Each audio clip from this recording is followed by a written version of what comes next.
Chapter 2. Mr. and Mrs. Wagon Wheel. But someone had seen the dragon. At least he was sure he'd seen something blue and yellow and gold galloping down the road. It was Mr. Wagon Wheel, the farmer living in the yellow farmhouse, who had just been closing his window as the dragon ran past. "What's that galloping noise?" asked Mrs. Wagon Wheel, sitting up in bed. "A large blue monster just ran by, and after breakfast I'm going to find out all about it," yelled Mr. Wagon Wheel, jumping into his clothes and rushing off to put the cows in the barn for milking. Mrs. Wagon Wheel, meanwhile, made pancakes and coffee, but forgot to boil the eggs. She was horribly upset at the thought of a monster rushing past her house at 5 o'clock in the morning. Mr. Wagon Wheel hurried through the milking, let the cows into the pasture, and dashed back to the kitchen. He was anxious to eat and be off after the blue demon, as he had decided to call whatever it was. He swallowed a pancake whole and banged 2 eggs on the side of his cup. Splop! Raw egg flew all over the table and Mr. Wagon Wheel. Mrs. Wagon Wheel had forgotten to boil the eggs, of course.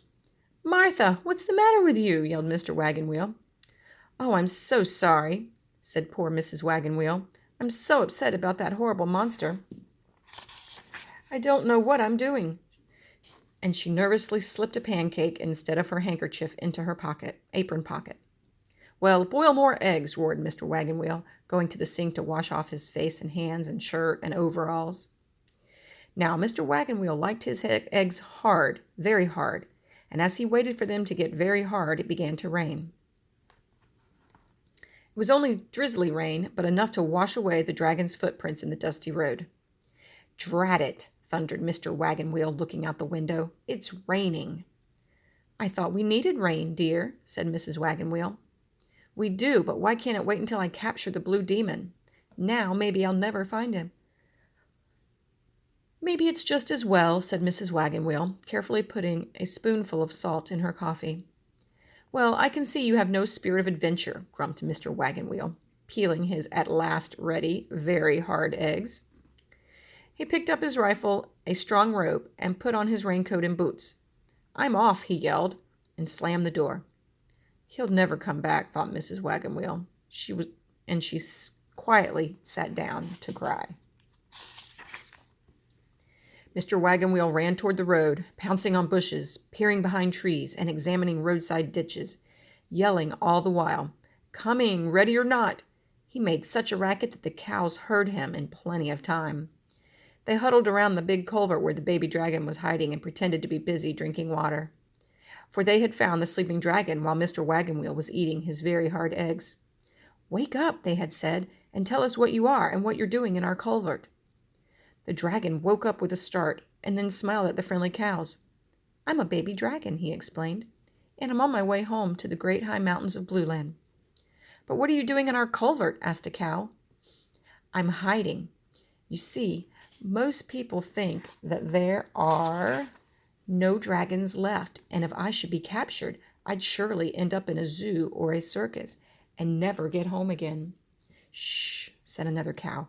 "I think I hear Mr. Wagon Wheel now." All through milking time he was muttering about catching a blue demon. He must have meant you. It was then that the cows huddled around the opening to the culvert and the dragon crouched down on his stomach in the water. "The culvert!" yelled Mr. Wagon Wheel, brandishing his rifle. "An excellent hiding place for a blue demon." And he started down the bank on the other side of the road. "It's all over now," thought the dragon, who could tell where the farmer was from the noise he was making. But just then Mr. Wagon Wheel looked across the road at his peaceful cows and thought, "My cows would be in a panic if the demons were hiding there."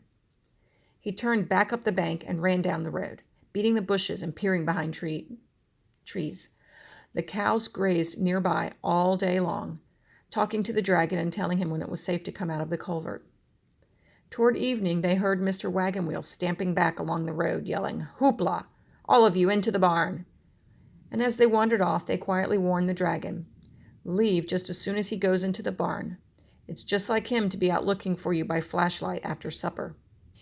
And they were right. Long after the dragon had flown far beyond the yellow farmhouse and culvert, Mr. Wagon Wheel was shooting into the bushes.